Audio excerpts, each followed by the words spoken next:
Ismin Ulam Raja, kau tak ada prinsip perjuangan parti ya? Ismin Ulam Raja, awak cakap apa ni?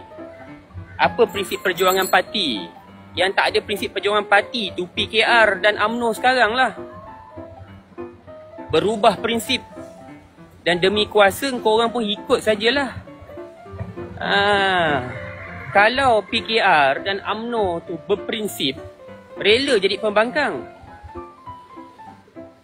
Zahid Hamidi dah kata no UNWA, no DAP. Itu prinsipnya yang dah dimuktamadkan dalam Perhimpunan Agung UMNO.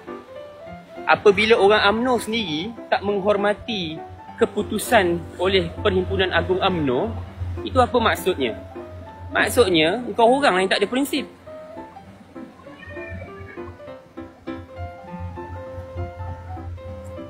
Andy, berbenda kau merepek sebab kau tak faham, kau tak ada ilmu. Saya minta maaf kawan-kawan. Cyber trooper fake account Pakatan Harapan dan UMNO ni, dia orang ni muka tak ada, nama guna nama palsu. Kita klik dia punya TikTok account, langsung tak ada pasal diri mereka ni. Paling tak pun dia share-share je. Maknanya fake account lah.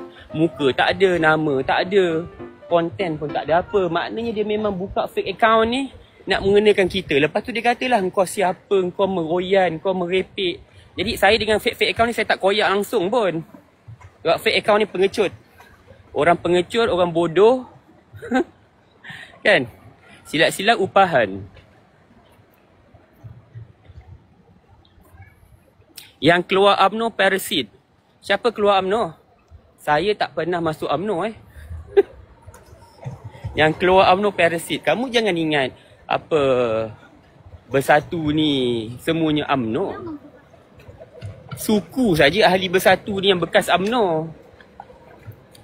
Kalau kamu nak sebut wah Bersatu ni parasit lah, bekas UMNO. Kawan baik kamu sekarang PKR tu pun bekas UMNO juga. Siapa Anwar Ibrahim tu? Politik dia naik daripada mana? Daripada PAS ke? UMNO.